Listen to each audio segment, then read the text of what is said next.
Super 6 માં હવે આગળ વાત કરવી છે ભાદરવી પૂનમના મેળાની।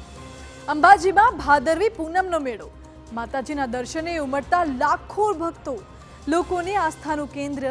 અહીં લોકો વિવિધ પ્રકારની વાનગીઓ, રમત અને સાંસ્કૃતિક કાર્યક્રમનો આનંદ માણે છે। સ્થાનિક હસ્તકલા અને હસ્તશિલ્પોનો પણ આનંદ માણે છે।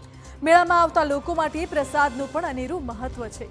મોહનથાળનો પ્રસાદ લોકો સાથે લઈ જાય છે, જેને લઈને અત્યારથી જ તૈયારીઓ થઈ રહી છે। અંબાજી આવતા લાખો પદયાત્રીઓની પ્રસાદની માંગ સંતોષવા માટે અંબાજી મંદિર દેવસ્થાન ટ્રસ્ટ દ્વારા મોહનથાળનો પ્રસાદ બનાવવાની કામગીરીનો પ્રારંભ થયો છે। અંબાજી મંદિર ટ્રસ્ટ આ માટે કુલ 3 લાખ કિલો ઉપરાંત પ્રસાદ બનાવવાનું આયોજન હાથ ધરાયું છે। જો કે આ મોહનથાળના પ્રસાદમાં જે વસ્તુઓ વપરાય છે તેના કટ્ટા આવી ગયા છે। પછી તે લોટ હોય કે ખાંડ, જેમાં 1 લાખ કિલો કકરું બેસન, 1.5 લાખ કિલો ખાંડ, 75,000 કિલો શુદ્ધ ઘી, 200 કિલો ઇલાયચીનો વપરાશનો અંદાજો કરવામાં આવ્યો છે।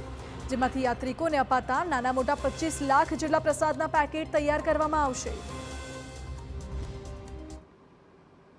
ગણપતિ દાદાનું અને માતાજીનું પૂજન અર્ચન કરી અને આપણી જે કોલેજ છે આર્ટ્સ કોમર્સ કોલેજ, એમાં જે મોટો સરસ મજાનો જર્મન ડોમ બનાવી અને 20 જેટલા ચૂલા બનાવી અને એનું પ્રસાદનું કાર્યવાહી ચાલુ કરેલી છે। ટૂંકમાં એ લગભગ પાછલા વર્ષોની એવરેજને ધ્યાનમાં રાખી મંદિર ટ્રસ્ટનું જરૂરિયાત મુજબ એક ગાણ બનાવવામાં આવે છે। એક ગાણ એટલે લગભગ 350 કિલો પ્રસાદ એમાં બનતો હોય છે।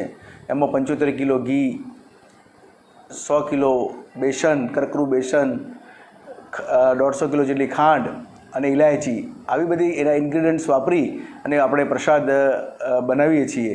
આવા લગભગ જરૂરિયાત અમારું 1000 ગાણ બનાવવાનું આયોજન છે।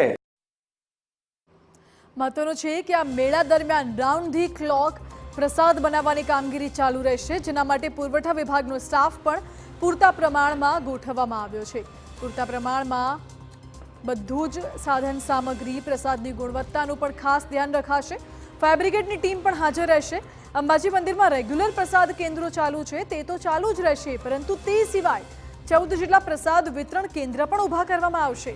આ કેન્દ્ર પરથી માઈ ભક્તોને માતાજીનો મોહનથાળનો પ્રસાદ સરળતાથી મળી રહે તેવા પ્રયાસો વહીવટી તંત્ર દ્વારા કરવામાં આવી રહ્યા છે।